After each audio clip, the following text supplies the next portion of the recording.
Joe. I'm a crystal meth addict. Did all the rest of you try the coffee? Because you're not going to understand me unless you've had some of this coffee. It was definitely made by somebody who understands stimulants. Oh yeah. There she is, right there. Who's here at position of neutrality for the first time tonight? Anybody? Good, good. First of all, welcome.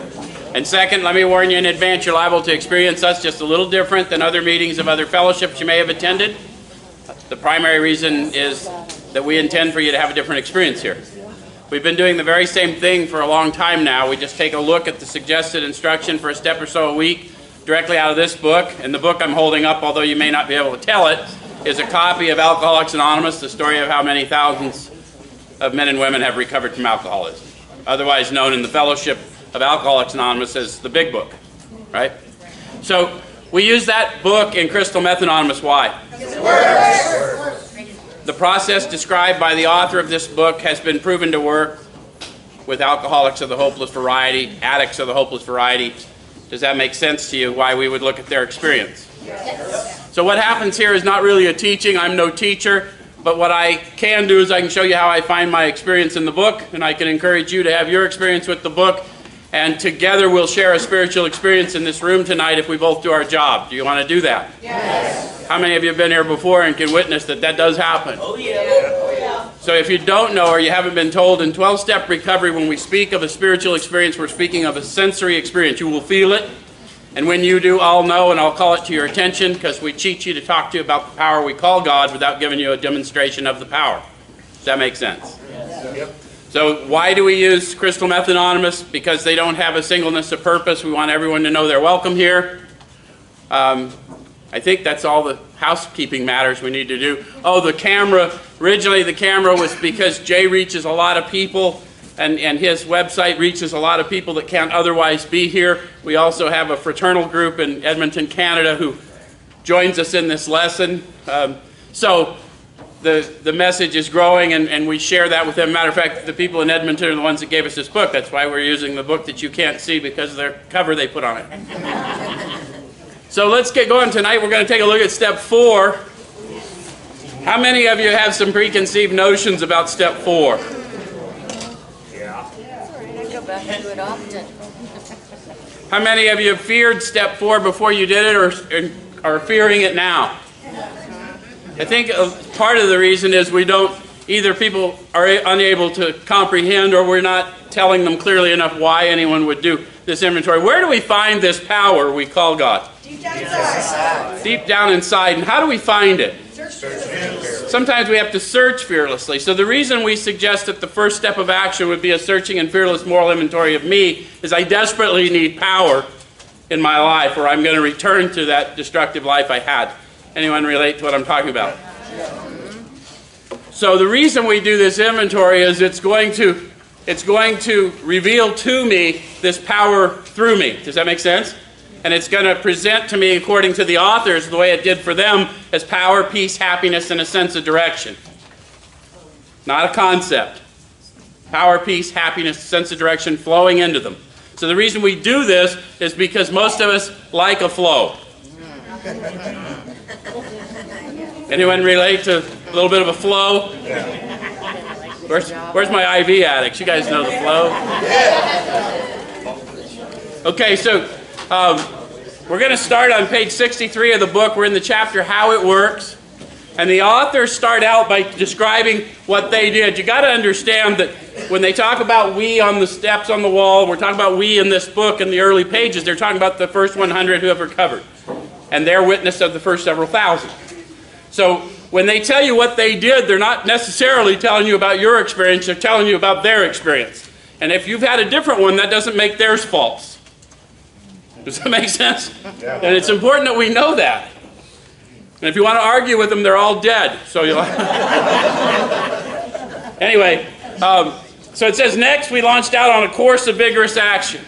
So the first question I would pose to you if you're fearing this step, what would cause you, having made a decision to enter into this program of recovery, what would cause you to launch out on a course of vigorous action? Willingness. prior to being introduced to the program, what would have caused you to launch out on a course of vigorous action? If you needed a hookup quick, you'd go, wouldn't you? How many of you can relate to needing to get hooked into power quick and all of a sudden moving through this? It's the very same experience they're describing. Okay, so the first step of which is a personal house cleaning, which many of us had never attempted. Though our decision was a vital and crucial step, it could have little permanent effect unless at once followed by a strenuous effort to face and be rid of the things in ourselves which had been blocking us. So what are those things in ourselves? They discussed them with us in our step 2 experience. Calamity, pomp, worship, that have obscured my consciousness of this presence or this power or this idea within me. Yes? Anybody? If you didn't come for the second step, you have to come back for another 8 weeks. Sorry. Okay, so then it goes on to tell us something that all of us that have suffered from addiction always suspected was true. It says, our liquor was but a symptom. How many of you thought that when you were out there? There was something a little deeper. People would say, man, you got a drinking problem. No, my problem is your attitude about my drinking. I got a drinking solution. Anyone know what I'm talking about? That's the only thing we had right. So cling to it.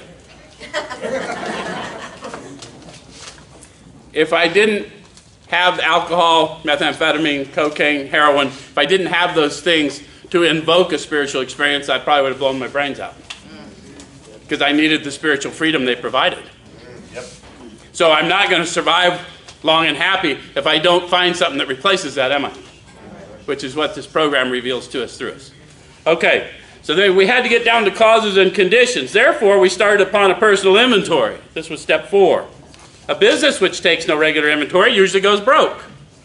Taking a commercial inventory is a fact-finding and a fact-facing process. It's an effort to discover the truth about the stock in trade. One object is to disclose damaged or unsaleable goods, to get rid of them promptly and without regret. If the owner of the business is to be successful, he cannot fool himself about values. We did exactly the same thing with our lives. So I went through the whole paragraph because I don't know how to break it up without losing continuity. But now let's go back, since they did exactly the same thing with their lives, and see what they said they did. They pointed out that they got down to the truth about the stock in trade. How many of you have discovered along the way that there sometimes is a little bit of a difference between other people's truth about you, your truth about you, and the truth about you? Yeah. How many of you discovered when you knew the truth about you, you were suddenly free of all those ideas, at least? Can you see the benefit of that? Oh, yeah. And then it says that one object is to disclose damaged or unsaleable goods. So if there's calling out one object, there must have been another object, or they wouldn't have used those words. How many of you thought this was all just about finding out that gnarly secret about yourself? I've heard those arguments in the fellowship for years, but the object of this is to find those calamities, pomps, and worships and get them out of the way so I can get to the main object, which is the great reality within me. So this is a treasure hunt, not a trash hunt. See, if we explain to people why we're doing the inventory, they're not as frightened of it. Does it make sense? Okay. How many of you, where's my opiate addicts? How many of you went and got surgeries because you knew you were going to get good dope? We overcome fear when we know we're getting hooked up, right? Okay. Just thought I'd throw that in there. Here's a shout out to my friends. Okay, so we did exactly the same thing with our lives. We took stock honestly. We searched out the flaws in our makeup which caused our failure. Being convinced that self manifested in various ways was what had defeated us, we considered its common manifestations. So when did we decide we were convinced that self manifested in various ways was what had defeated us? Wasn't that the essence of my third step decision? Yeah. We had to be convinced that any life run on self-will could hardly be a success, right? That's next we decided. So that's the essence of my, okay. All right, so how many of you are still trying to figure out how self manifests? Oh my God. You notice how they didn't get into any of that nonsense. They just said self manifested in various ways. Right. We don't have to make it up. They're going to tell us some specifics and then all the hundreds of forms that drive it. How's that? Isn't that cool? They wrote it down 80 years ago. We don't have to make this shit up. We go right back. Yeah. Okay, or you can make it up. Whatever. So resentment's the number one offender. It destroys more alcoholics than anything else. From it stem all forms of spiritual disease. For we've not only been mentally and physically ill, we've been spiritually sick.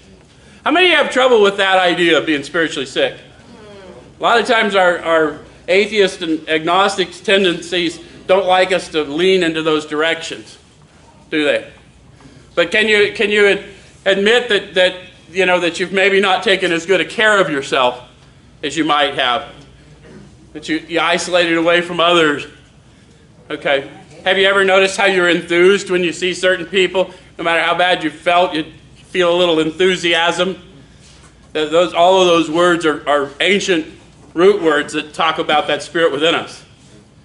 Does that make sense? So how many of you, when you saw that you were going to get some dope after you'd been dry for a while, felt a little enthusiasm in you?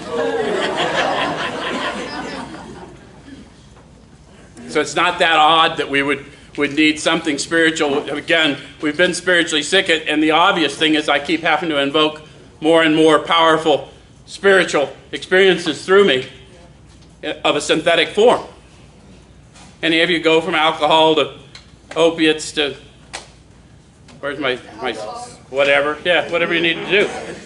Okay, so the reason we want to take a look at all three phases of this thing is that when the spiritual malady is overcome, we straighten out mentally and physically. How many of you have tried to straighten out mentally and physically without addressing the spiritual and found yourself miserable and ended up tearing it all down again? So we just have it backwards, that's all. Okay? There's nothing wrong with dealing with the other, but let's dig into the spirit quick because that's the healer. Okay? Okay, so we listed people, institutions, or principles with whom we were angry. How many of you know how to do that? How many of you did it today at work? Okay, we're good at that shit, right? So there's nothing to fear about this inventory. This is stuff we do all the time. The only thing we're going to do is do something useful. We're going to write it down. We're going to cast it out. Does it make sense? Okay. Okay, in most cases it was found that our self-esteem, our pocketbooks, our ambitions, our personal relationships, including sex, were hurt or threatened. So we were sore. We were burned up. On our grudge list, we set opposite each name our injuries. Was it our self-esteem, our security, our ambitions, our personal or sex relations which have been interfered with? So don't look at a whole chart, just look at the question they're asking if you don't want to use a workbook sheet. I don't think they're necessary. Look at the things you're mad at, list why you're mad at them, and look what it affected, but do it in columns. And it needs to be personal to you because it's arming you with the facts about you so that you can witness what you were like, what happened, and what you're like now, and you'll get better progressively when you can witness to that restoration. And if you do it somebody else's way with a check mark, you won't know what it looked like for you. Does that make sense? Or do it any way you want it. That's the way we do shit around here. Okay? Okay, so I'm going to jump to the bottom of that page. It says, we went back through our lives, nothing counted but thoroughness and honesty. Why? Our life depends on it. Because I need a thorough house cleaning so that I can get a full flow of the Spirit. And I've already been introduced to a partial flow of the Spirit, so I know it's real. I'm not entering into this relationship with a concept. I've entered into this relationship with an experience. Or I probably am not empowered to move forward. If you guys aren't getting what I'm saying, how many of you can recognize now, looking back, that once you took the first hit of crack or meth or whatever, you never had to take the second one consciously. The dope took the next one. We need a power that takes the second hit. This process describes, reveals to us, through us, such a power. It takes the second hit and seeks itself through us. Do you understand what I'm saying to you? Yes. And if we don't show people that, some of you are still feeling that. So you feel the truth of that. That's the power we call God. That's not the speaker. Understand that. The one who has all power. Okay, so when we were finished, we considered it carefully. The first thing apparent was that this world and its people were often quite wrong. How many of you figured that out today? So that's really not a new discovery, is it? To conclude that others were wrong were as far as most of us ever got. Do you relate to them? Have you ever felt stuck like that? Some days, and we're powerless to not be stuck like that, aren't we? Okay. So the usual outcome was that people continued to wrong us and we stayed sore. Have you ever noticed that? That when you started out having a tough time, things bothering you, that they just stacked up? Yeah. So what these guys discovered, I'm going to pull the lid off it for you a little bit. What these guys discovered is that the world we live in reflects how we think and feel. It doesn't cause it. So if I wake up thinking and feeling in a negative way, everything that surrounds me is going to be negative. Yep. And there's nothing going to change that until I improve relationship with this power within me. Does that make sense? Yep. Okay, so sometimes it was remorse and then we were sore at ourselves. How many of you have found out you weren't perfect and weren't engineered to be? Really? How many of you were disturbed by that? Yes. How many of you have a hard time believing we're insane as addicts? Any of you have some difficulty sometimes controlling how you think about yourself? Any of you ever tried to act in a way to control how someone else thinks about you? You ever considered how insane that is? When you can't control how you think about you, you can somehow act in a way to control how someone else thinks about you. Just thought I'd throw that out there. Let you chew on that one for a minute. But the more we fought and tried to have our own way, the worse matters got. Can you see why that would happen now? Of course it would. Because I'm fighting with an idea, and the idea is emanating from me. Of course the worse matters get. Right. As in war, the victor only seemed to win. Our moments of triumph were short-lived. It's plain that a life which includes deep resentment leads only to futility and unhappiness. You may not know that now until you get through an inventory and see how your life's unfolded, but this book's written in past tense. So they're telling you what they saw once they saw how fear drove them. Driven by 100 forms of fear, self-delusion, self-seeking, and self-pity, right? The idea is to improve consciousness so that we now take those thoughts and emotions and we employ them for the power. Does that make sense? Yep. But first we got to know what it is, how it drives us, so we can get discipline in our thought life. Okay, so to the precise extent that we permit these, do we squander the hours that might have been worthwhile. But with the alcoholic, whose hope is the maintenance and growth of a spiritual experience, this business of resentment is infinitely grave. We found that it's fatal. You gotta let go of your ideas of what a spiritual experience is and embrace the fact that they simply described it as power, peace, happiness, and a sense of direction flowing into them, because my only hope, based on my life history prior to being introduced to this manner of living, is the growth and maintenance of a spiritual experience. That's why I progressively use more and more dope and alcohol. And I don't sit abstinent well. Anyone else remember running out? Wasn't much fun, was it? Yeah. So we're not going to sit abstinent well. If we belong in this manner of living, everyone belongs, but if we really need it, right? Okay. So we found that it's fatal, for when harboring such feelings, we shut ourselves off from the sunlight of the Spirit. The insanity of alcohol returns and we drink again. With us to drink is to die. If we were to live, we had to be free of anger. How many of you can't imagine being free of anger?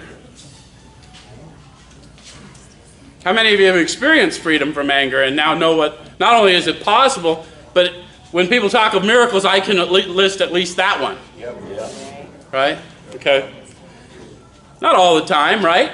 No. But at least we know what it means, yes? So then it says the grouch and the brainstorm were not for us.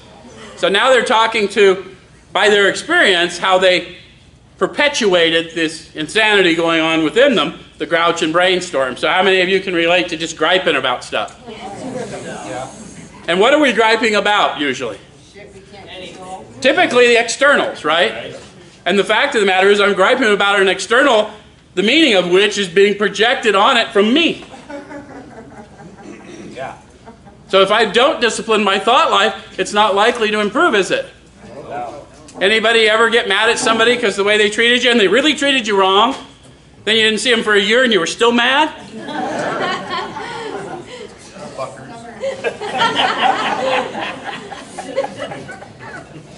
So this may be the dubious luxury of normal men, but for alcoholics these things are poison. So it's important that we know we're treating a human condition here. I'm a human who just happens to have an alcoholic condition as well. And they're not treating my alcoholic condition. Their only treatment for an alcoholic condition is, Joe, it'd be best if you didn't drink. But being impossible for me, they said, well, let's take a look at the underlying reasons. Right? And so now what they're trying to do is get me conscious of who I really am versus who I think I am, or who you think I am. Does that make sense? Yep. Okay, so it goes on to say, we turned back to the list for it held the key to the future. So what's the key to the future? Facts about myself. The truth about me. Not your truth, not my truth, but the truth. And when I know the truth about me, I'll know the truth about you. Does that make sense? Yep. Okay. Uh-oh. That's not good. Sorry. We began to see that the world and its people really dominated us. In that state, the wrongdoing of others fancied or real had the power to actually kill. So how much do you imagine the wrongdoing of others is fancied, and how much is real? 95% fancy. Yes, sir. And don't let Sean answer for you, but I mean, well, and I'm not picking on Sean, it's just a fact. I mean, if you think that he has all the answers, the whole point is everyone here has answers, and there's no wrong answers. But I doubt if any of you think about me quite as often as I think about me. So some percentage is fancy, yes? Yeah. Okay, and then what about the stuff that's real? That's got the power to kill me too. Does that make sense? And not because they say so, because I say so, because I won't let it go. Yeah. Okay. All right, so we could not wish them away any more than alcohol. They must be mastered, but how? We cannot wish them away. How many of you tried to wish away your resentments? How many of you thought you had accomplished it? How many of you met someone new that reminded you still had them? Well, a lot of people get here and they think, well, I don't have any resentments. And then someone walks in that looks a certain way and that son of a bitch, you never met him. Huh? This was our course. We realized that the people who wronged us were perhaps spiritually sick. So that's a pretty good suggestion, isn't it? If I'm just now getting around to perhaps I've been spiritually sick, maybe spiritual sickness is different than I think, and maybe they suffer from a spiritual sickness too. And maybe they're here to reveal mine to me and not harm me. Does that make sense to you? Okay, so though we did not like their symptoms and the way these disturbed us, they like ourselves were sick too. So now they've pulled the veil back for us. I may not like their symptoms. What are their symptoms? Resentment, fear, guilt, shame, remorse. Selfishness, dishonesty, resentment, and fear, and all its manifestations. The same thing they're going to teach me to look for in my thought life. Does it make sense now? Yep. Okay. So we ask God to help us show them the same tolerance, pity, and patience we would cheerfully grant a sick friend. Now this is where you prove the power to you, through you, regardless of your belief, if you'll follow their suggestion. You ask God to give you the power to show them the same patience, tolerance, and pity you would cheerfully grant a sick friend. And then when you find yourself able to be kinder than you feel like being, you'll realize prayer works. Do you understand what I'm telling you? Yes. This is not a theology, this is a relationship. This isn't concepts, this is experiential. It's so important that we get this and we don't make it up. If you have a power in you allowing you to be kinder than you feel, and you live at the cellular level in the laws of action-reaction, what is that but a power greater than you operating through you? Yeah. And that can be improved upon. Why wouldn't we want to do that? Some of you are feeling that. Okay. Okay, so this is how they do it. When a person offended, we said to ourselves, this is a sick man. How can I be helpful to him? So I'm going inward. What's the first step in recovery? Pause. We learned that we had to fully concede to our innermost self. We're being recovered, we're being awakened every moment we think the world's causing how we think and feel. You understand? So we're going inward. I'm going to say to myself, this is a sick man. How can I be helpful? And when I get those answers for how to be helpful, the healing they need flows through me. Yes. Does that make sense? God save me from being angry. I'm asking for power to... And you guys, this isn't foreign to you. How many of you have had someone come up to you and you're going, this asshole's coming to talk to me, and when they get to you, you say, how can I help? So it's not foreign to us. We know this is going on all the time, and what we're telling you is the more you improve this consciousness, the more you're going to have this awareness of this power, peace, happiness, and sense of direction flowing into you. And when it gets really flowing into you, it's going to flow out to others, and they're going to be aware. And when they become aware, you'll be more aware. How many of you have had that experience? Okay. So then it goes on to say, there's a sick man, how can I be helpful to him? God save me from being angry, thy will be done. It's important for our purposes. Whatever's going on, that's God's will. Joe, wake up, pay attention, how can I be helpful? Regardless of how disturbing it is to me. Right? Okay, so we avoid retaliation or argument. We wouldn't treat sick people that way. If we do, we destroy our chance of being helpful. That takes out of the loop, that I need to correct them. No, I need to love them. God will correct them. We cannot be helpful to all people, but at least God will show us how to take a kindly and tolerant view of each and every one. Again, when I am disturbed, it's not because they disturbed me, it's because they made me aware of the disturbance within me. And even if it's painful for a moment, it needn't be painful for a lifetime if I just recognize what I'm seeing. My blindness is not your fault. You understand what I'm telling you? Yeah. So this lifts the veil. We know people are people. Okay, referring to our list again, putting out of our minds the wrongs others had done, we resolutely look for our own mistakes. Where had we been selfish, dishonest, self-seeking, and frightened? You see how they're chasing it back to a fear. Fear drives it all, driven by 100 forms of fear. That's why it's so important you tell your story and not somebody else's story.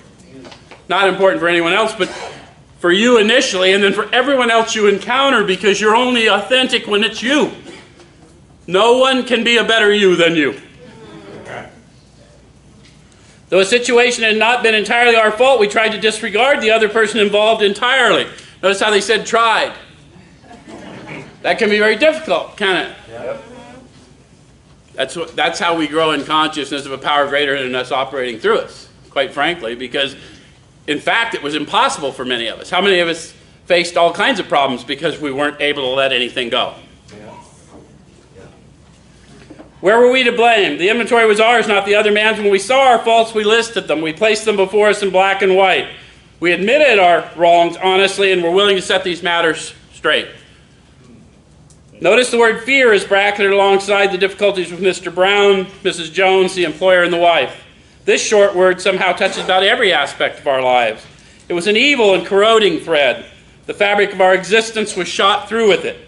It set in motion trains of circumstances which brought us misfortune we felt we didn't deserve. But did we not set the ball rolling? So it's always go inward. When they put a question mark in this book, you got to remember this is a textbook. That's how it was intended. When they put a question mark in there, they want me to go introspective. And so why am I having this manifestation of this fear at this moment? Okay, how many of you have noticed that you get rid of one teacher, one relationship of some type, and then somehow that same sort of situation, that same teacher shows up in a different form? Yep. Trying to teach you something. Trying to wake you up so you can learn something. Yeah. Okay, so something about the fears drive me into these various manifestations, right? So sometimes we think fear ought to be classed with stealing. It seems to cause more trouble. Have you noticed how fear can steal your time? Yes. Have you noticed how fear can steal your joy? Yes. How many of you have found it impossible to enjoy someone else's success because you feel somehow you were robbed of yours? Yes. That's when we start looking at things like ambitions, right? Yeah. So we can see how they could conclude that, right? Yeah. Okay. So we reviewed our fears thoroughly. We put them on paper even though we had no resentment in connection with them. Have you identified fears in you that have no resentment in connection with them? Yep. Yep.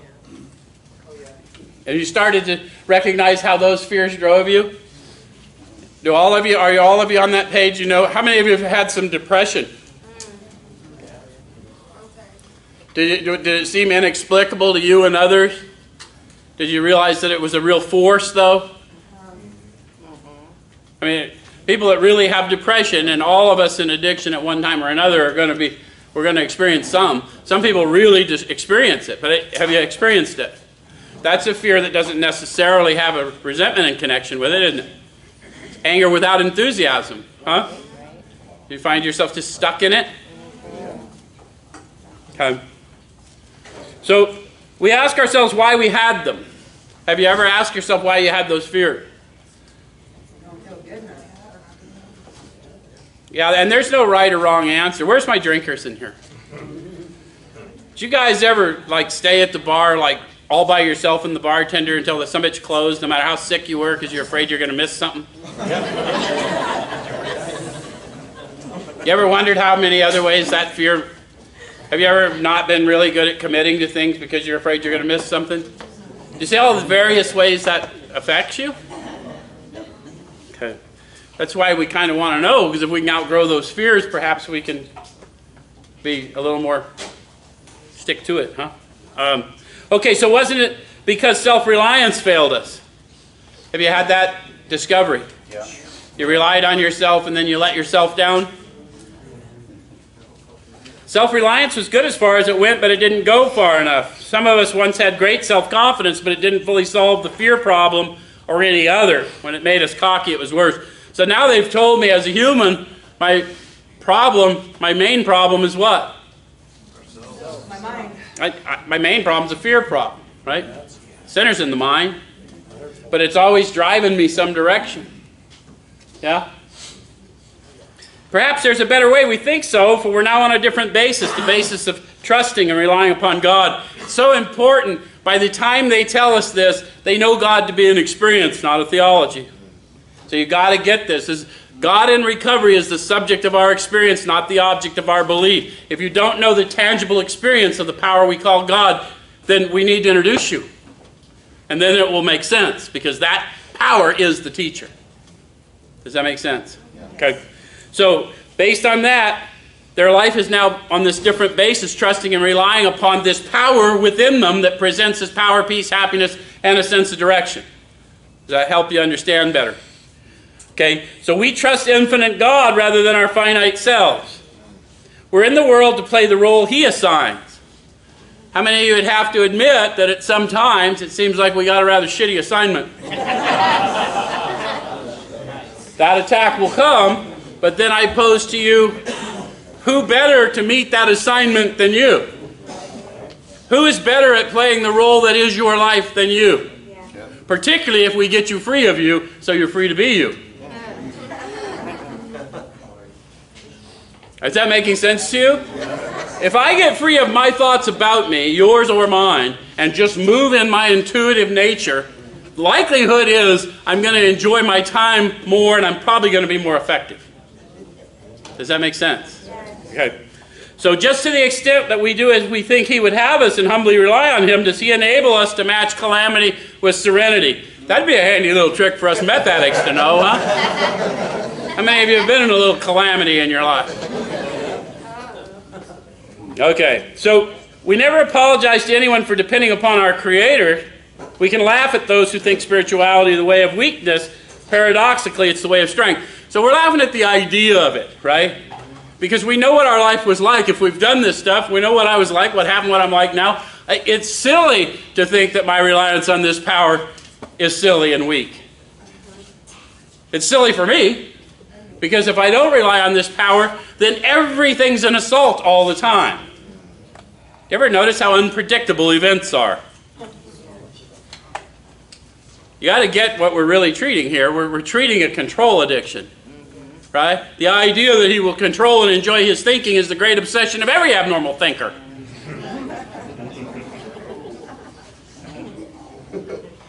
It's the most powerful drug in the known universe, control. Okay, all men of faith have courage. They trust their God. We never apologize for God. Instead, we let Him demonstrate through us what He can do. And we ask Him to remove our fear and direct our attention to what He would have us be. I'm a human being, not a human doing. So it's not a matter of what will I do, what will I be? Well, you do what you do with me. Yes. And then I give you the credit. Right? That's my third step commitment. Take away my difficulties, and victory over them will bear witness to your love, your power, your way of life. Has nothing to do with me. Better not have anything to do with me, or I'll hide in one. Right? So at once we commence to outgrow fear. So once we identify what our fears are, we know when we're being driven by them, we ask God to remove that fear, direct my attention to what He'd have me be, and I instantly turn my thoughts to others. As we start moving in this, the 10th step will say, turn your thoughts to another. Okay? So now about sex. Many of us need an overhauling there, but above all, we tried to be sensible on this question. It's easy to get way off the track. Here we find human opinions running to extremes, absurd extremes perhaps. One set of voices cry that sex is a lust of our lower nature, a base necessity of procreation. And then we have the voices who cry for sex and more sex, who bewail the institution of marriage, who think that most of the troubles of the race are traceable to sex causes. Do any of you find yourself in one category or the other? How many of you found yourself in both at times?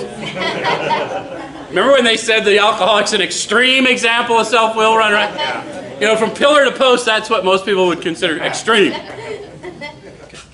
They think we do not have enough of it, or it isn't the right kind. They see its significance everywhere. One school would allow man no flavor for his fare. The other would have us all on a straight pepper diet.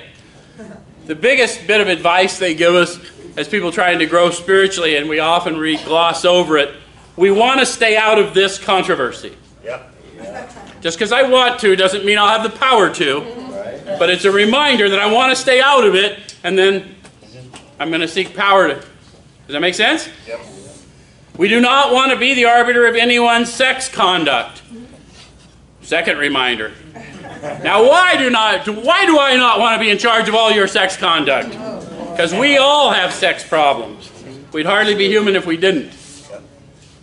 Remember, it's a control addiction. If you're really worried about what someone else is doing and who they're doing it with, it's probably because they're doing it with someone you're hoping to do it with. It's probably...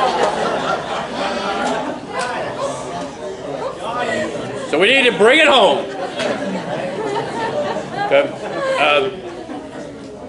We reviewed our own conduct over the years past. Where had we been selfish, dishonest, inconsiderate?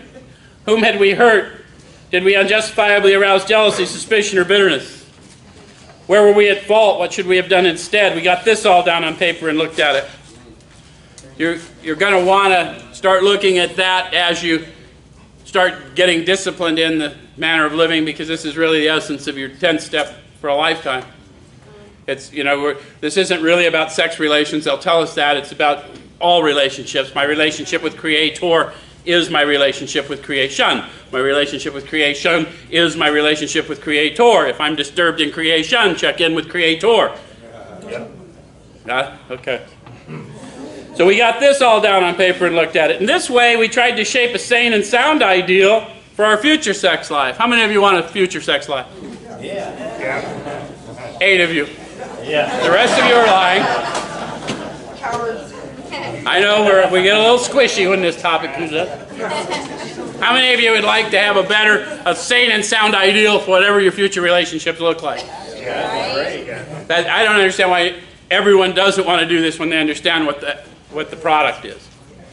Okay, so we subjected each relation to this test. Was it selfish or not? We asked God to mold our ideals, and help us live up to them. So I'm going to get a little consultation with the power of how I should treat people going forward. Remember, I've had the exercise now of opening my eyes to what I was like, what happened, what I'm like now, how many of my troubles were of my own making because of the way I treated others. Does that make sense? My eyes have been opened by this point, so now I'm starting to form some ideals for how I'd like to be, but I know that just because I want to doesn't mean I'll be empowered to. I'm going to need a power greater than me.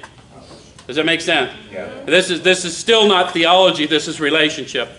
The same reliance, the absolute certainty that no matter how bad things were, if I could get to the dope house, I'd feel different.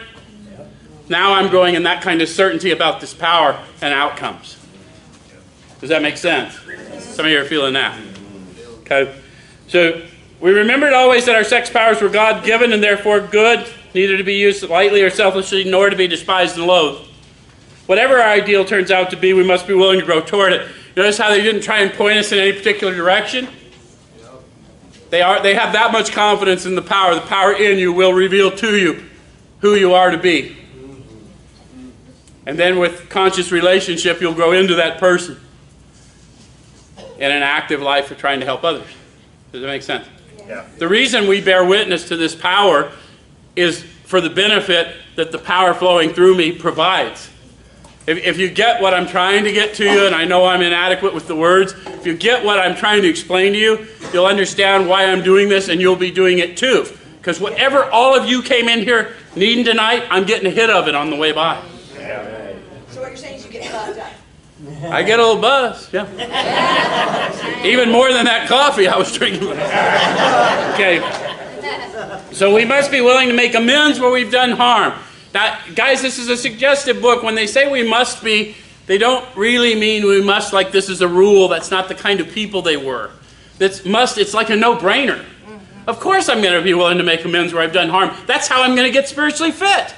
That's how I'm going to grow in consciousness of powerful witness. Does it make sense? Yeah. The ability to face my fears and own my own nonsense and admit to them they didn't deserve to be treated that way and treat them differently than they treated me. Yeah, right. Okay? Okay, provided we do not bring about still more harm in so doing. In other words, we treat sex as we would any other problem. So it's not really about sex. We got carried away with that, and in the modern fellowship, people wrote workbooks. It's about all relationships. Sex is a problem, but all humans have sex problems. But we all have all kinds of relationship problems that don't have anything to do with sex. I had an old-timer tell me, Joe, just put everybody down. You probably fucked them all anyway. Probably true. Okay. So in meditation, we ask God what we should do about each specific matter. So this is the first time they're going to talk to us about meditation. They expect us to receive an answer by now. If I ask what I should do about each specific matter, I'm probably going to get an answer. Even if I don't believe in God, but I have experienced the power, I'm going to get an answer. How many of you have got an answer? Thought you could improve upon it? Yes. That's why we write them down and that we set ideals. You understand why what we're doing? Okay, so the right answer will come if we want it. So they didn't say it might come. It will come. And then we won't know if it was the right answer until we act in it. How many of you thought you were acting rightly until you found out you weren't acting rightly? God alone can judge our sex situation. Counsel with other persons is often desirable. So we definitely want you to fellowship. We're not suggesting, but we want you to fellowship in the Spirit as primary and fellowship with humans secondary. Because your calling may not be their calling. And nobody meeting you in here knows enough about you to have an opinion on your life, and we don't listen to opinions anyway. They're going to tell us in the next set of instruction about how many of us have spent thousands of dollars for medical opinions. Any of you go to the hospitals or shrinks on the way here? Yeah, absolutely. They say that we didn't tell them the whole truth and we didn't follow their advice. So as a class, we're people who have spent thousands of dollars for informed medical opinions, ignored those opinions, or lied to get them, and then ignored the results of those opinions. So we're really not good at following instruction. So we need a power within us that kind of guides us, right? Okay, so we let God be the final judge. We realize that some people are as fanatical about sex as others are loose. We avoid hysterical thinking or advice. Suppose we fall short of the chosen ideal and stumble. How many of you have feared that particular thing? You don't do anything because you're afraid you'll stumble. How many of you have been here long enough we can assure you, you will stumble. And you'll outgrow that fear too. It doesn't mean you're going to get drunk necessarily, right? What it does mean is you're going to learn you're not perfect, which is an important part of the path. And you're going to learn other people aren't perfect, and you won't suffer so long from their imperfections. You ever thought about how much you suffer from other people's imperfections? How many of you screwed something up and then blamed the way you screwed it up on the way someone else behaved? And we don't think we're insane. Does this mean we're going to get drunk? Some people tell us so, but it's only a half-truth. Depends on us and our motives. If we're sorry for what we've done and have the honest desire to let God take us to better things, we believe we will be forgiven and will have learned our lessons. If we're not sorry and our conduct continues to harm others, we're quite sure to drink. We're not theorizing. These are facts out of our experience. So it's really just, this is a book of their witness. They're not really judging, or, they're just, this is what happens to us and others. Okay. So to sum up about sex, we earnestly pray for the right ideal. When they say earnestly, you think they spent a little time at it? Yep. Went back in, didn't like the answer, went back in. Absolutely. Still go back in. For guidance in each questionable situation, for sanity, and for strength to do the right thing. So you notice they're always, not only do I need guidance, I need ears to hear, but then I need to, I need to be empowered to move in it too. Yeah. And sometimes it doesn't all come at the same time. Yeah, have you ever find that out? I knew the right thing to do, I just didn't do it, couldn't do it. Okay. So if sex is very troublesome, we throw ourselves the harder into helping others. So we have an active manner of living where we can offer ourselves to others, yes? We think of their needs and work for them. This takes us out of ourselves. It quiets the imperious urge when to yield would mean heartache. How many of you found that to be true? Yep. You go out and go help somebody else, no matter what is going on in your mind, all of a sudden, whatever was going on, that problem's been removed. Yep. So if we've been thorough about our personal inventory, we've written down a lot. How many of you discovered that? How many of you had spent several days getting a written inventory? Yeah. Did some people do that? How many of you couldn't write and had to just speak it to somebody else? Any of you here? I was one of those. I couldn't. I was too sick. I couldn't write. So there's no wrong way. That is my point. We want you to tell your story. If you need help telling your story, tell your story to someone who will help you. You'll honor them with that. They'll help you write it. You'll be amazed at what they wrote down for you. I was. We have listed and analyzed our resentments. And we've begun to comprehend their futility and fatality. Guys, please get this if you don't get anything else. The fourth step is just a first step in awakening to, and you'll do as many four steps as you ever need to do. And by the time you're in 10, you're doing a constant 4 on the fly. That's right. You know what I mean? So that's why throw away the workbook. Step away from the workbook. This, get to know you. We want to get to know you, and we won't get to know the real you until you start to let that you out. Okay, so we have commenced to see their terrible destructiveness. We've begun to learn tolerance, patience, and goodwill toward all men, even our enemies, for we look upon them as sick people. So once our eyes are opened, we realize who they are and what's disturbing them based on what we know about ourselves, yes? So we've listed people we have hurt by our conduct and are willing to straighten out the past if we can, right? Because that's going to be a fitness exercise. In this book, you read again and again that faith did for us what we could not do for ourselves. We hope that you're convinced now that God can move whatever self-will has blocked you off from Him. So I hope that you are convinced that this power we call God can remove whatever has blocked you off from Him. You can enter into this relationship regardless of your beliefs. And if not, stick around. We'll continue to try and prove that to you. If you have already made a decision and an inventory of your grosser handicaps, then you've made a good beginning. That being so, you've swallowed and digested some big chunks of truth about yourself. Thank you very much.